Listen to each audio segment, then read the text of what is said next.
My friends, let us come together for a moment of quietness. Not the quietness achieved by will, not the quietness that we try to force, but the quietness that arises naturally when we turn inward. For it is only in this inner stillness that the deepest truths may reveal themselves. Today we turn our attention to two simple words, two words spoken by the Master, repeated across centuries, echoed in Scripture, heard in temples and churches, whispered in the solitude of seekers everywhere, yet rarely understood. These words are not phrases to be memorized. They are not a formula, nor a technique, nor a mystical password. They are the doorway to the inner temple of your being. They are the announcement of the presence that has been with you from the beginning. They are the foundation upon which all spiritual realization rests. The words are simply, I am. When Jesus declared, I am the way, the truth, and the life, he was not speaking of a man. He was not pointing to a personal self. He was revealing the nature of the presence that animated him, lived through him, and healed through him.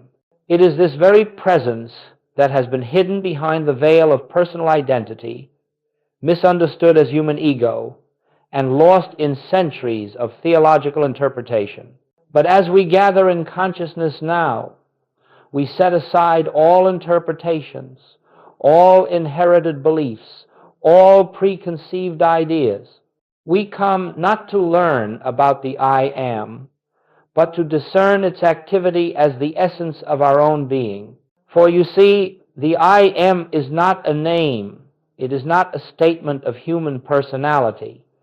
It is the infinite announcing itself. It is the divine self-revealing, its nature. Every time the Master spoke those words, he was opening the curtain and allowing us to behold the eternal truth, that God is the I of you and the I of me. Let us linger here gently, for this is not something to be rushed. If we hurry past these words, we lose their power. But if we let them settle into awareness quietly, silently, they begin to awaken something long asleep within us. I am, not the human I, not the personal I, but the eternal I that was before Abraham was, the I that is one with the Father, the I that needs no defense, no protection, no improvement, no strengthening. In the spiritual life, everything begins here. And without this recognition, no amount of prayer, study, or effort can bring about the transformation the soul longs for.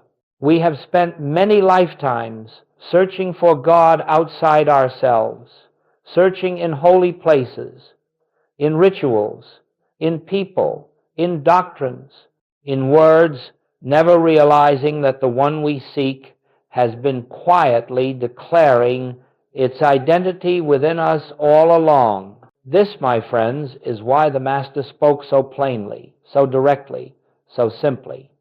I am. These two words contain the essence of all mystical revelation. They reveal the indwelling presence. They expose the unity of God and man. They dissolve the separation that has caused fear, lack, struggle, and suffering. They carry the entire weight of spiritual healing, spiritual supply, spiritual protection, and spiritual authority.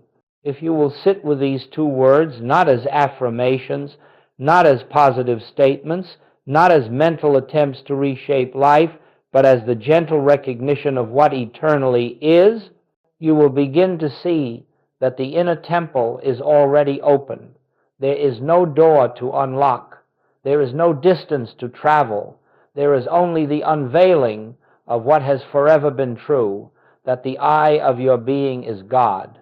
Let us enter this exploration together, not as students seeking knowledge, but as living expressions of the very presence these words reveal.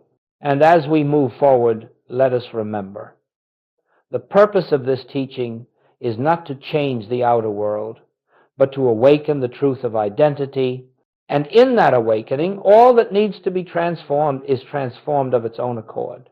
Now, having opened the doorway with these words, we will proceed to the next stage of our journey. Let us move a little deeper now, gently, without strain, without rushing the mind.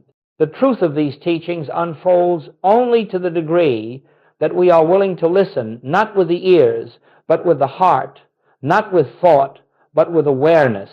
Now, having opened the doorway with these words, we will proceed to the next stage of our journey. But in the silence of spiritual discernment, the meaning changes.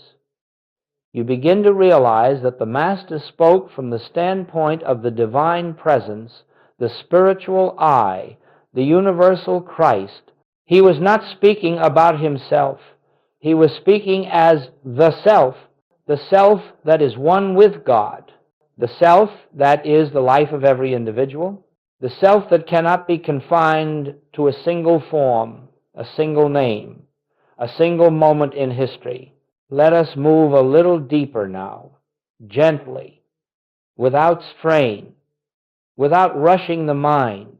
The truth of these teachings unfolds only to the degree that we are willing to listen, not with the ears, but with the heart, not with thought, but with awareness.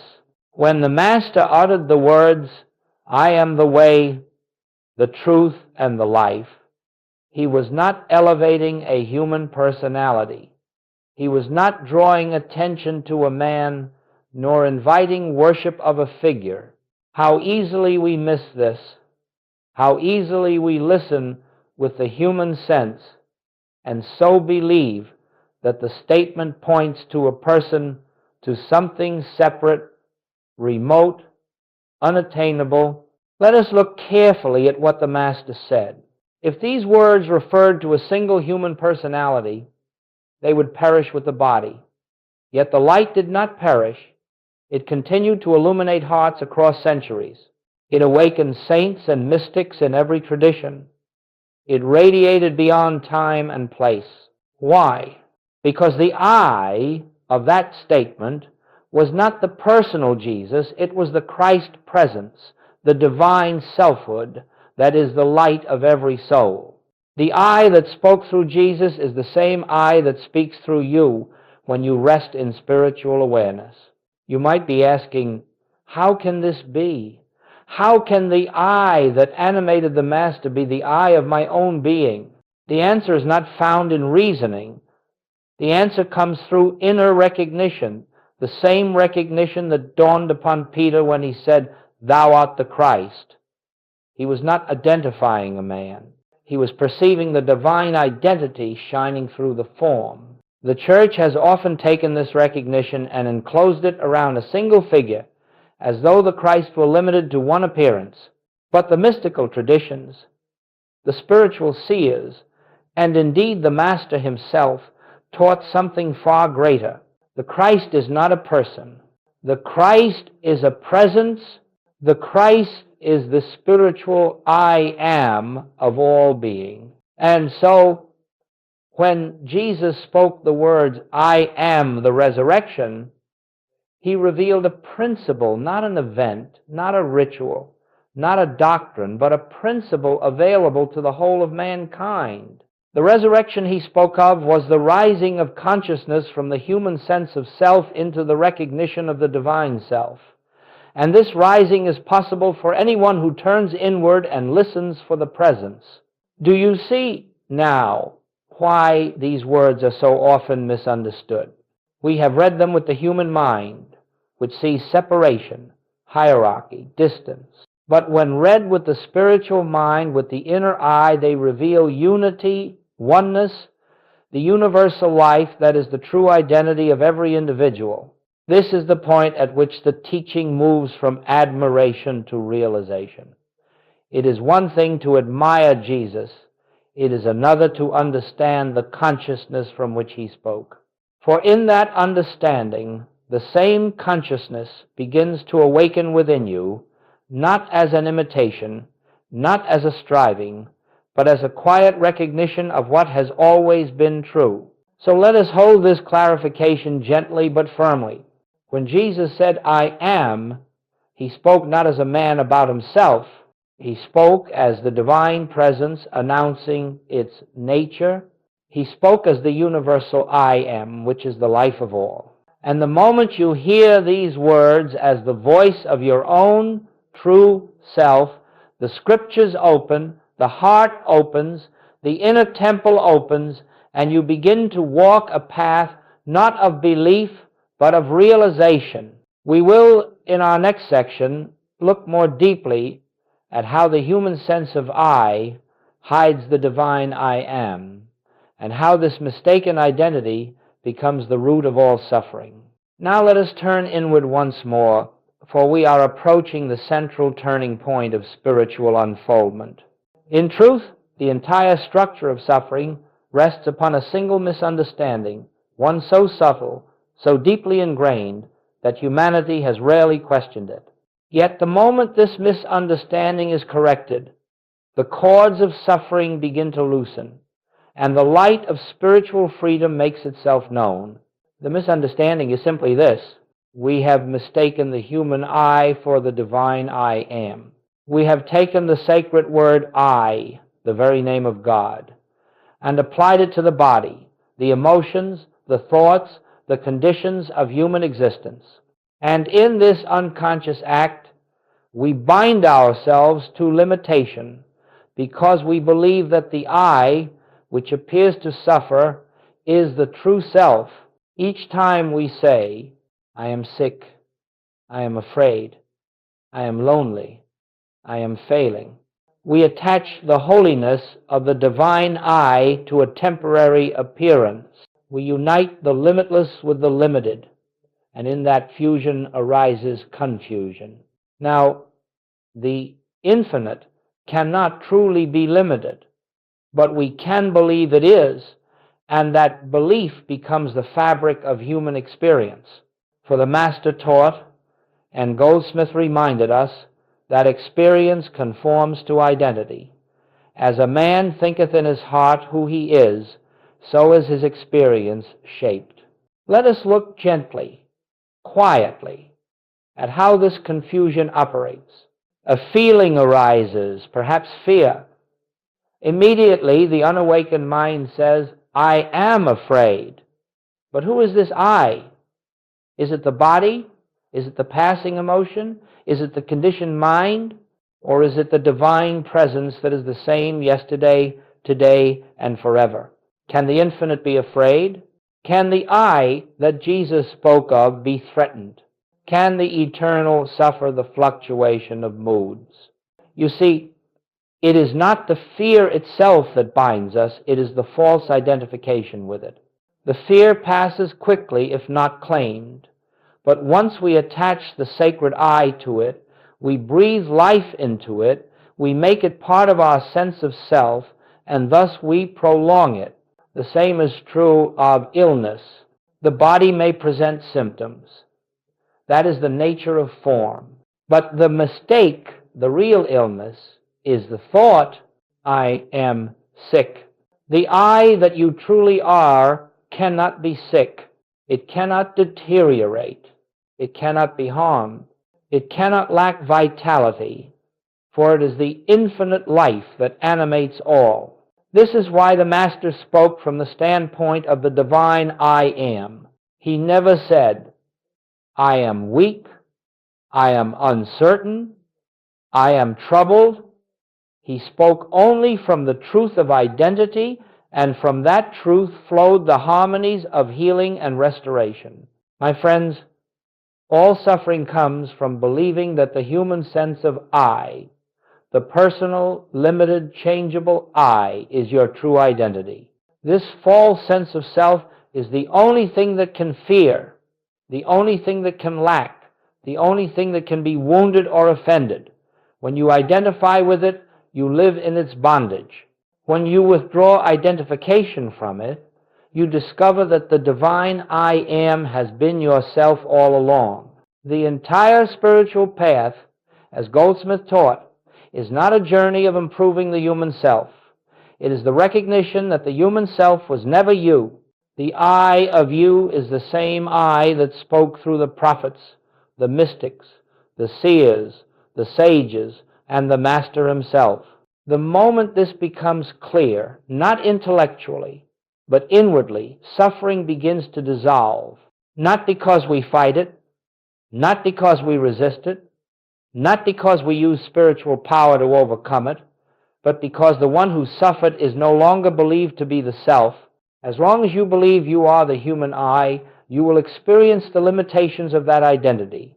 But when you recognize the divine I am as yourself, you enter into the freedom of the sons of God, where harmony, peace, and supply unfold naturally, without effort.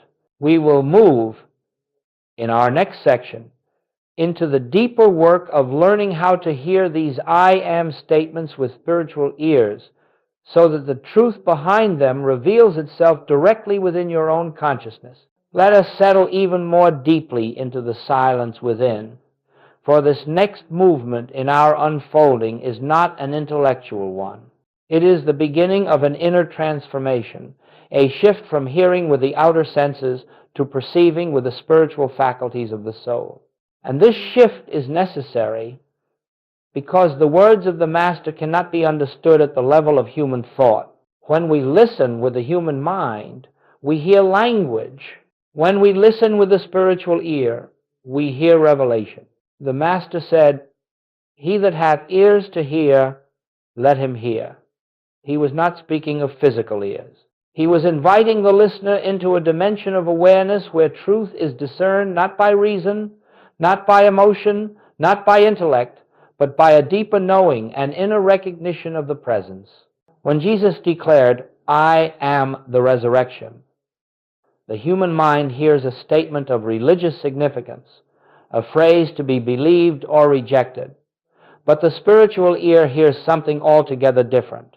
It hears the voice of the infinite announcing its nature. I am is the rising of life out of limitation, out of despair, out of fear. I am is the eternal, ever-present activity of God expressed in and as individual being. In this way, the scriptures cease to be ancient words. They become a living presence, speaking directly to your consciousness. You discover that you are not reading truth, you are being addressed by truth. Let us take another example.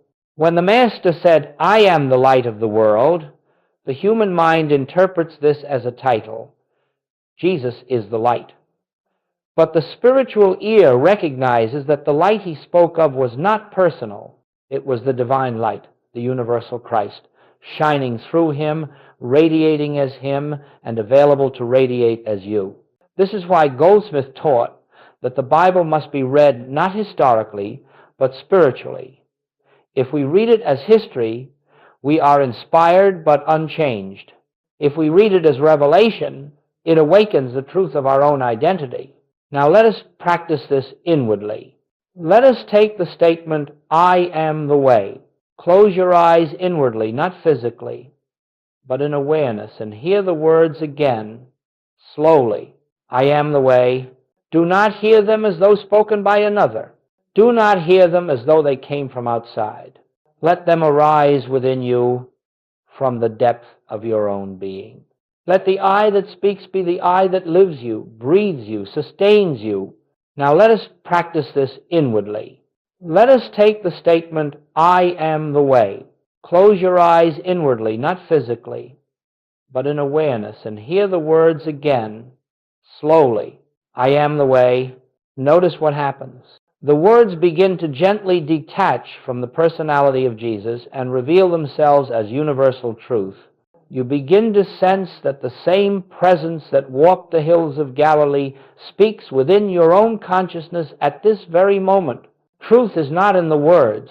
Truth is in the consciousness behind the words. The words are but symbols. They point, but they are not the reality itself. And so our task is not to memorize Scripture, but to cultivate the inner stillness in which the living truth reveals itself. When you hear "I am" with the spiritual ear, you no longer hear a doctrine or a command. You hear the divine self announcing its presence. You hear the truth of your own being speaking to itself.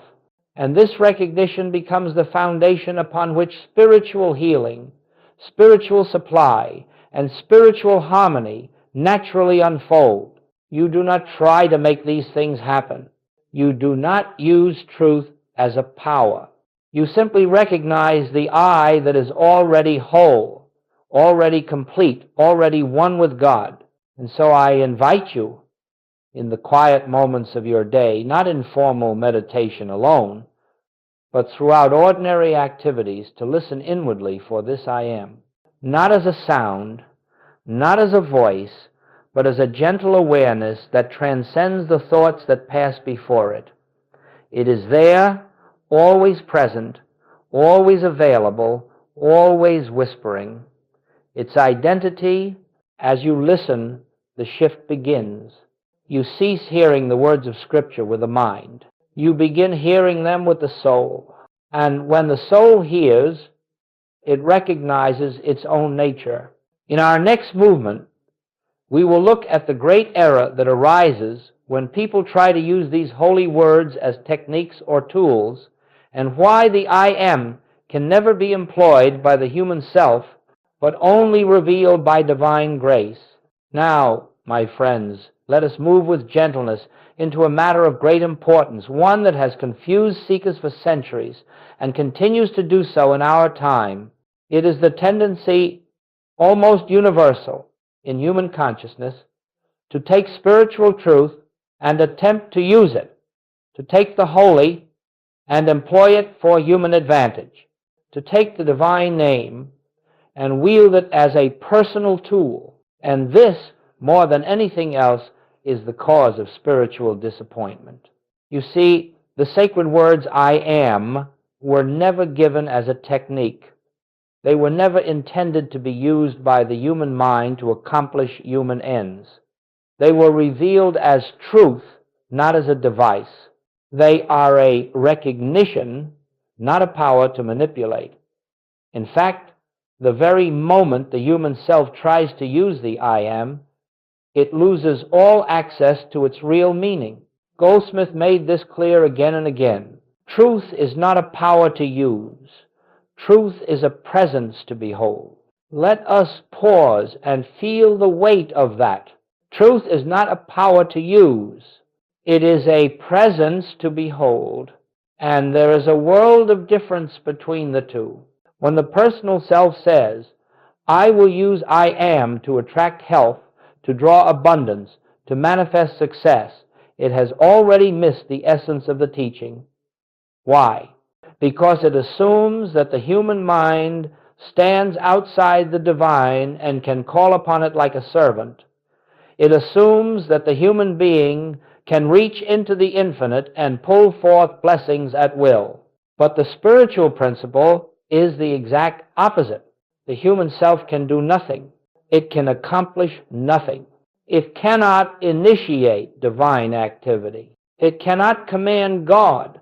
All power is of God, said the Master, not of man. And the I am is God. So when we try to use the I am to change conditions, we are attempting to employ God as a personal instrument. And this always fails, because it is built on a faulty premise, the premise that there are two selves, a little self who needs something and a divine self who can give it. There are not two. There is only one. The I am is the only self. Consider for a moment the wind. You cannot push the wind.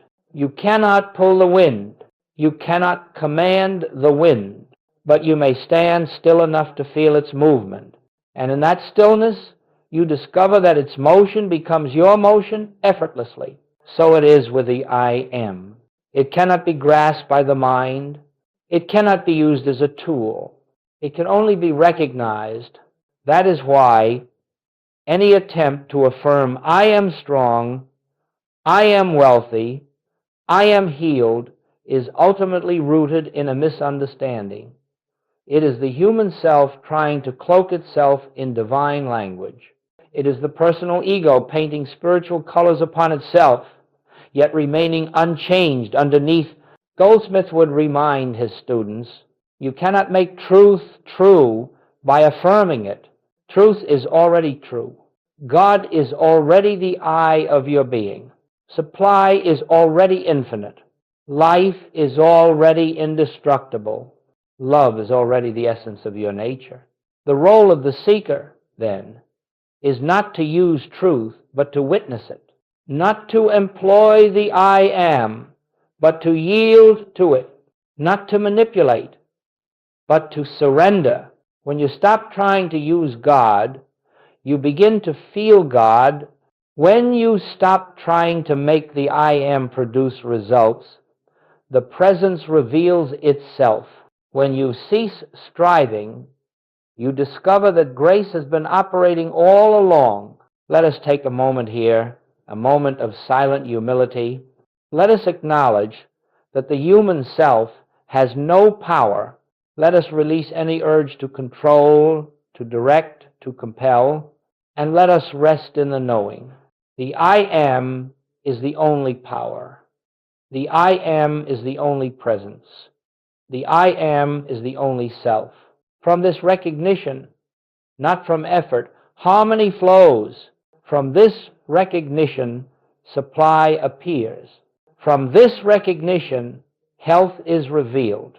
From this recognition, peace becomes the atmosphere of our being. And now, having understood why the I am cannot be used as a technique, we are ready to enter the deeper mystery of identity, the realization that spiritual healing is never the result of fixing the human self, but of revealing the divine self that has always been present. That is the next step in our journey. Let us go forward now, slowly, quietly, for we are entering the heart of the spiritual message that Jesus lived and that the infinite way reveals. This is not a teaching about changing conditions. It is not a message about altering the body or rearranging the outer world. It is a message about identity, about who and what you truly are. Every healing that ever took place in the presence of the Master, every restoration, every release, every lifting of the veil was the result of one thing, a shift of identity, not a shift in the body. Not a shift in circumstances, a shift in the center of consciousness from the human I to the divine I am. This is why the Master could heal without effort, without ritual, without technique. He saw no suffering individual to be repaired. He saw only the truth of identity, the presence of God appearing as individual being. He saw only the I am. And in the presence of that recognition, the appearance of illness or lack or fear simply dissolved for want of reality. Goldsmit described this with great simplicity. No one needs healing. They need the realization of their true identity. Sit with this. Let it sink into the heart. We are not trying to fix the outer picture. We are awakening to the truth that the picture never described the self. Consider the woman who suffered from chronic pain. She came seeking healing, believing that something in her body had to be changed. She had tried everything, medicine, prayer, effort, and nothing had altered the condition. But when she sat in the silence with the truth that the I of her being was God, that the divine I am was the essence of her life, something subtle began to shift. She saw, perhaps for the first time, that the pain belonged to a sense of self that was never her true identity. The body may have had symptoms, yes, but the I that she truly was, the I that lived her, the I that knew her, the I that sustained her, remained untouched, uninjured, whole. And as that recognition deepened, the suffering began to fade. Not because she battled it, not because she affirmed over it, but because she no longer identified herself with the one who suffered.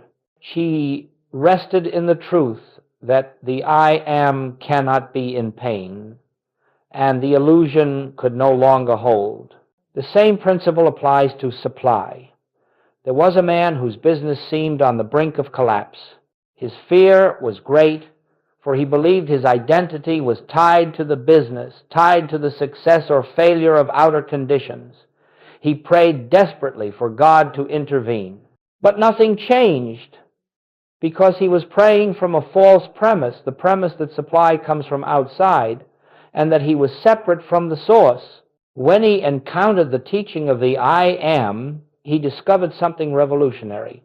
God is not the giver of supply. God is the I of your being, and that I is infinite supply itself. The moment he recognized this, not as theory, but as felt truth, fear loosened its grip. He stopped praying for supply and began resting in the truth that supply is an activity of consciousness, not a condition of matter. Slowly, opportunities opened, ideas flowed, and the outer form rearranged itself to express the inner recognition. You see, the outward change is always the last part of healing. The first part is identity. All fear, all disease, all lack, all loneliness, every discord of human experience arises because we identify ourselves as a separate, struggling, finite creature, separate from God, separate from wholeness, separate from the I that Jesus revealed. As long as this false identity stands, suffering must follow it like a shadow. But the moment we recognize even faintly that the I of our being is God, that the I Am is the only self, the shadow begins to disappear, not because we fight it, but because we have turned toward the light. Spiritual healing, then, is not a battle. It is not a project. It is not a matter of using God to fix the human condition. It is the quiet realization that the human condition never described your true self. The I Am has never been sick.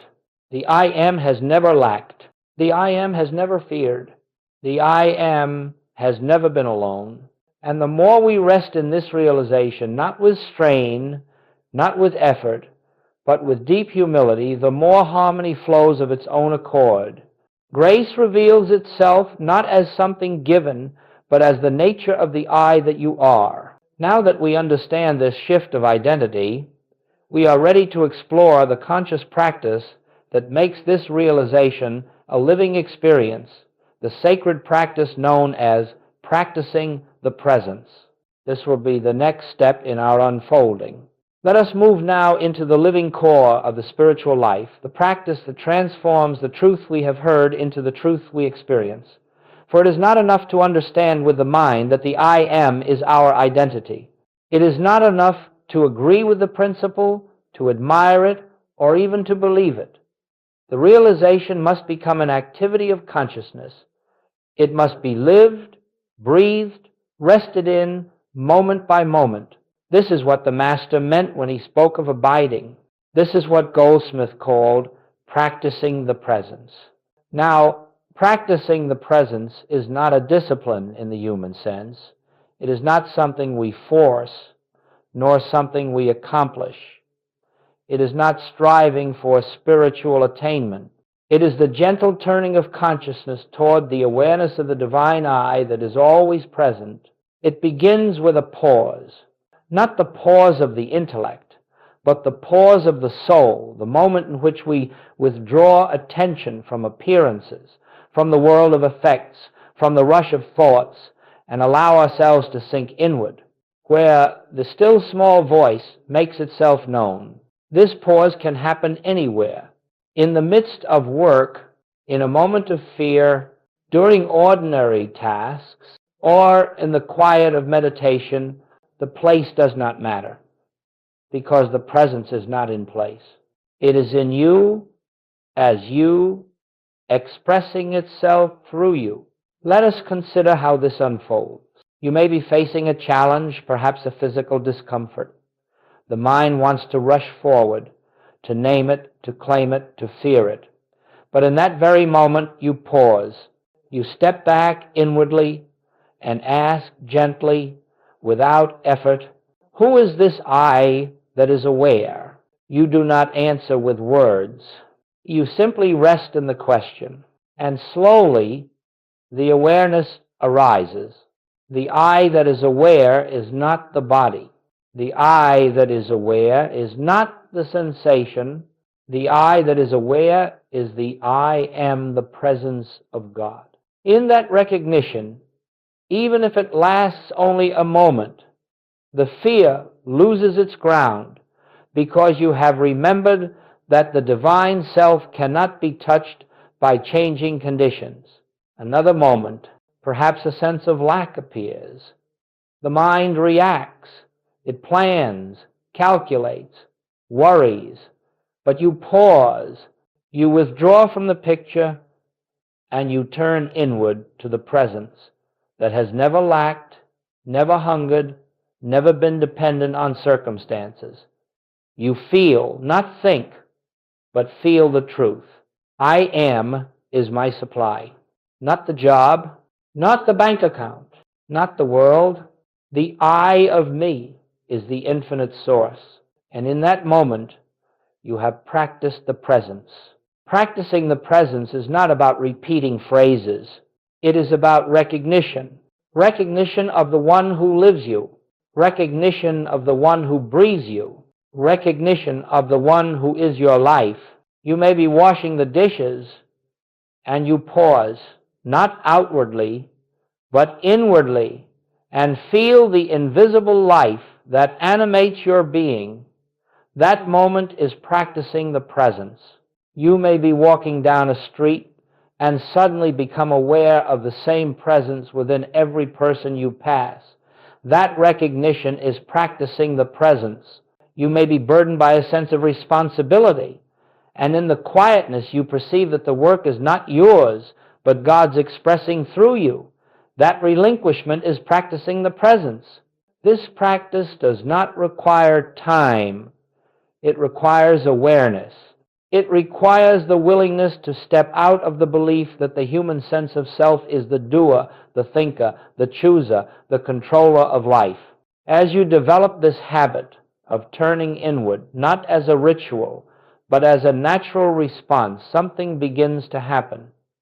You begin to sense an invisible companionship, an inner assurance, a presence that goes before you to prepare the way, that stands behind you as your protection, that lives within you as your sufficiency. This is not your imagination. This is not autosuggestion. This is the activity of the Christ, the I am, made tangible in consciousness. And as you rest more frequently in this awareness, you will discover that harmony begins to unfold without your personal striving.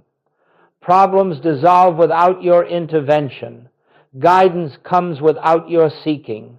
Peace establishes itself as the atmosphere of your being. This is why Goldsmit said, "Do not try to make anything happen. Rest in the presence and let grace reveal what already is." Practicing the presence is not a means to an end. It is the end, because the goal of the spiritual life is not the improvement of human experience, but the realization of the I that is God.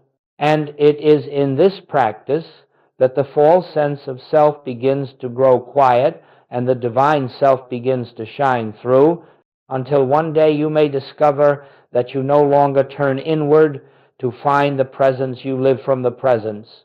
You no longer pause to remember truth. Truth becomes your abiding state.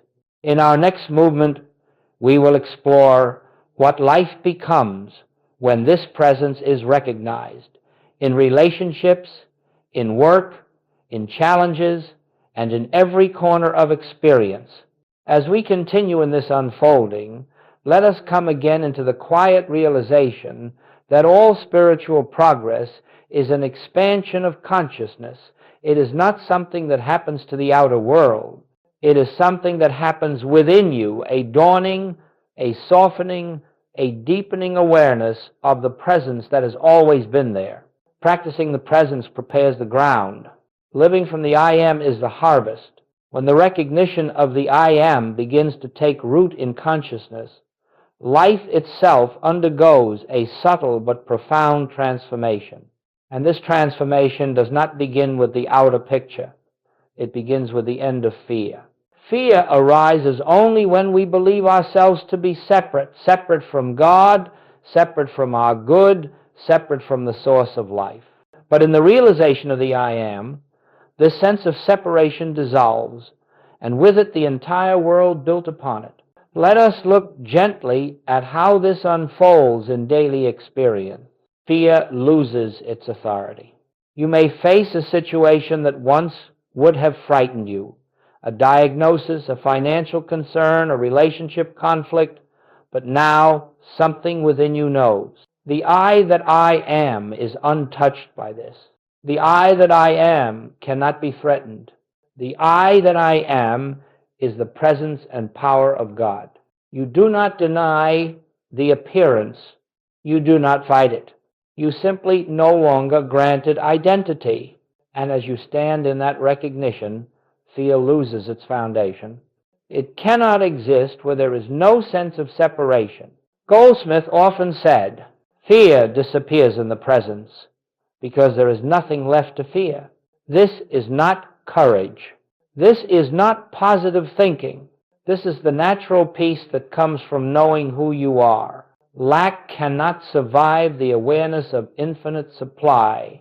To the human mind, supply seems to be in things, employment, investments, people, opportunities.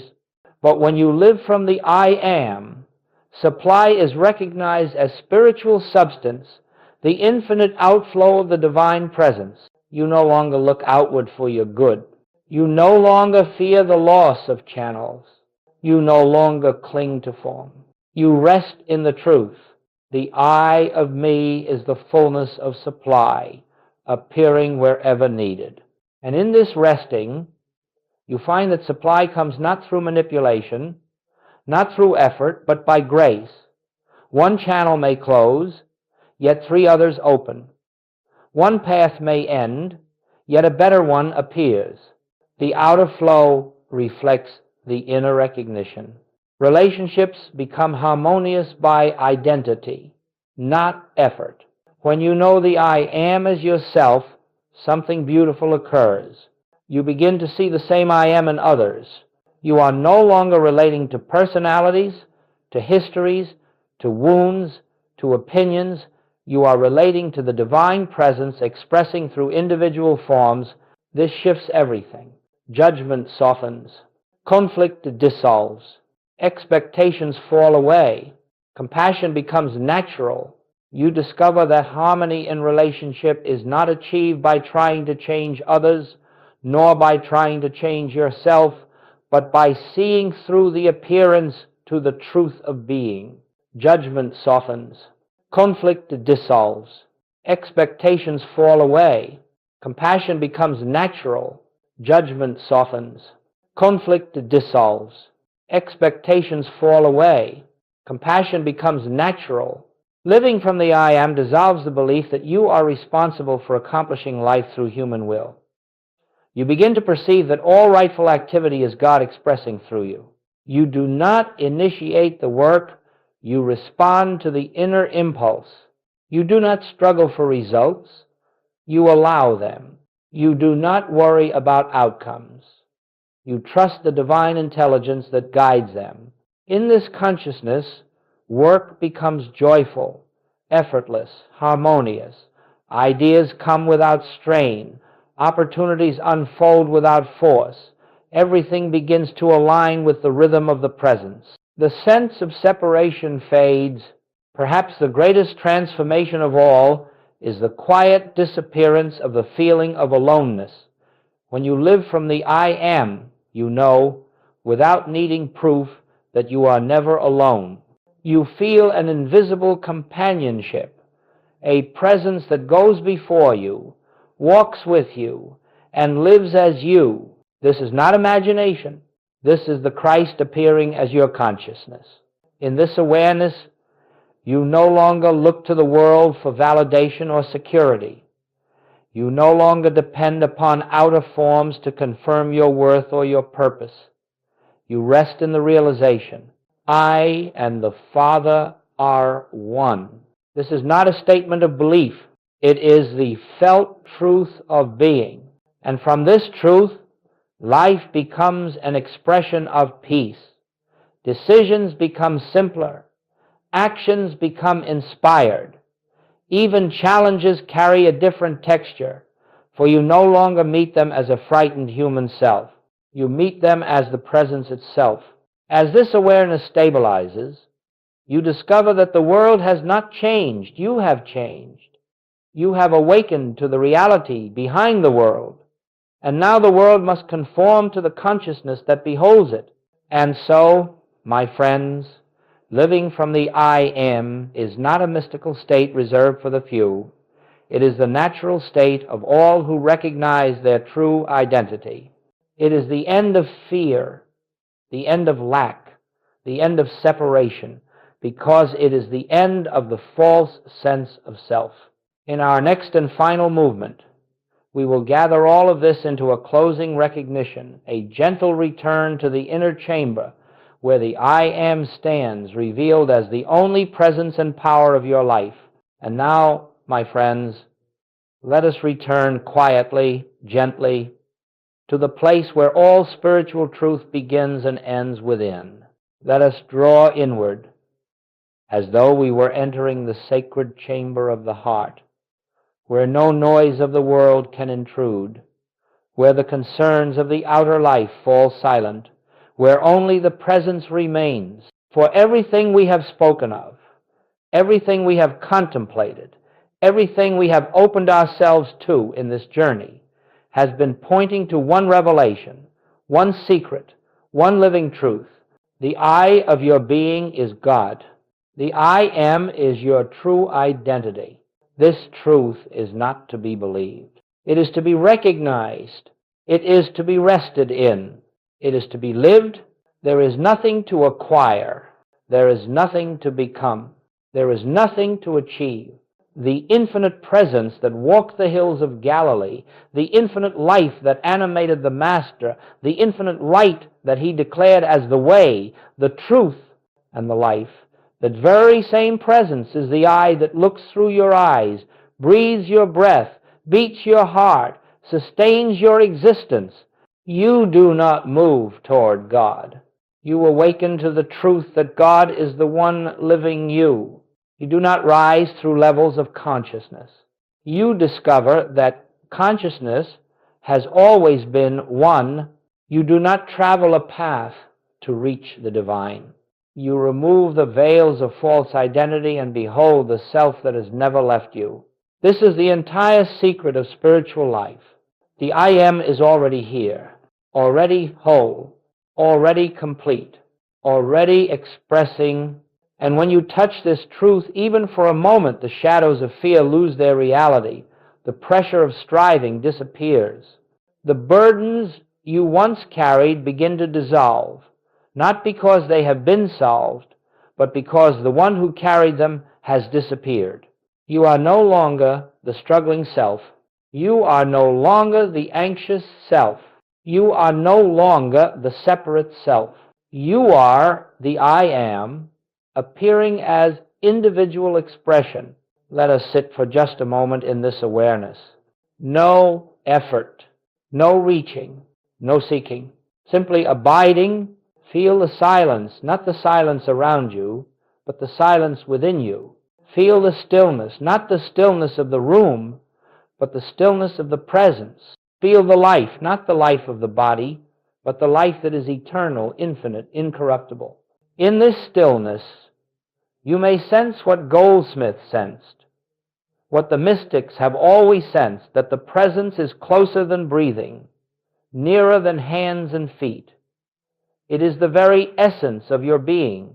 It is the self behind all selves, the light behind all forms, the life behind all appearances.